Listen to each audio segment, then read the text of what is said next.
NA1SS, this is N2XJ, over. NA2XJ from NA1SS for scheduled contact. Hey everyone, I'm NASA Astronaut Nichole Ayers, and welcome aboard the International Space Station, where we're orbiting the Earth 16 times every single day. One of the most rewarding activities we get to do while on board is talk to schools and kids like you using the International Space Station's amateur radio system, or ISS ham radio. These contacts are planned by an organization called ARIS, a worldwide group of amateur radio experts and volunteers. ARIS is dedicated to introducing young people and students to science, technology, engineering, and mathematics. You can check them out on the web at aris.org. This is the equipment here in the Columbus laboratory, which consists of a radio. We've got the transceiver here, we've got a control panel, and we've also got the microphone.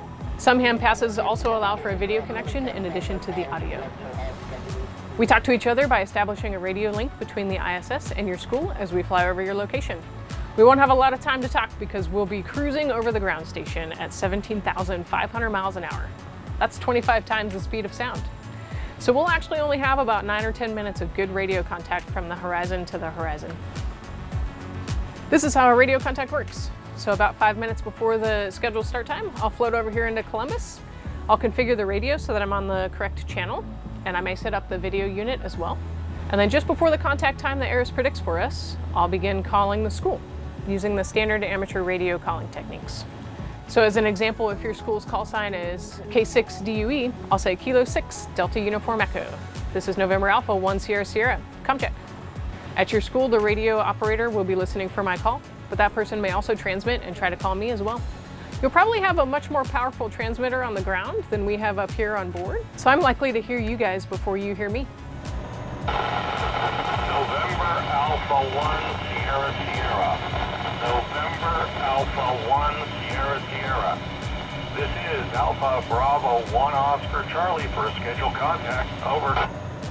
Alpha Bravo 1 Oscar Charlie, November Alpha 1 SS, loud and clear. Excited we can make this contact. Once we establish the connection and we can hear each other, we can start the best part, talking to you and answering your questions. What inspired you to become an astronaut, and what steps should a young ambitious person from Africa take to become an astronaut? Over. I always loved flying and I always loved space, so this seems like destiny. And for anyone out there, just get really smart on what you love, be a good human, be a good teammate, and you can get anywhere in life. Over. After I've answered all the questions, we use the remaining time to say goodbye and end the connection.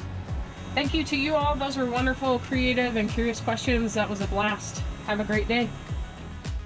After that, I'll spend a few minutes reconfiguring the radio back to voice repeater mode so hams on the Earth can use it to talk with one another. Then I'll go back to my day job, doing science on board the International Space Station. ARIS is a brilliant opportunity for us astronauts to talk to you students all around the world. It's really rewarding to hear the excitement in your voices when talking to somebody up here in space, and it's a true privilege for me to be able to inspire the new generation of scientists and engineers through amateur radio. So 73 from the International Space Station.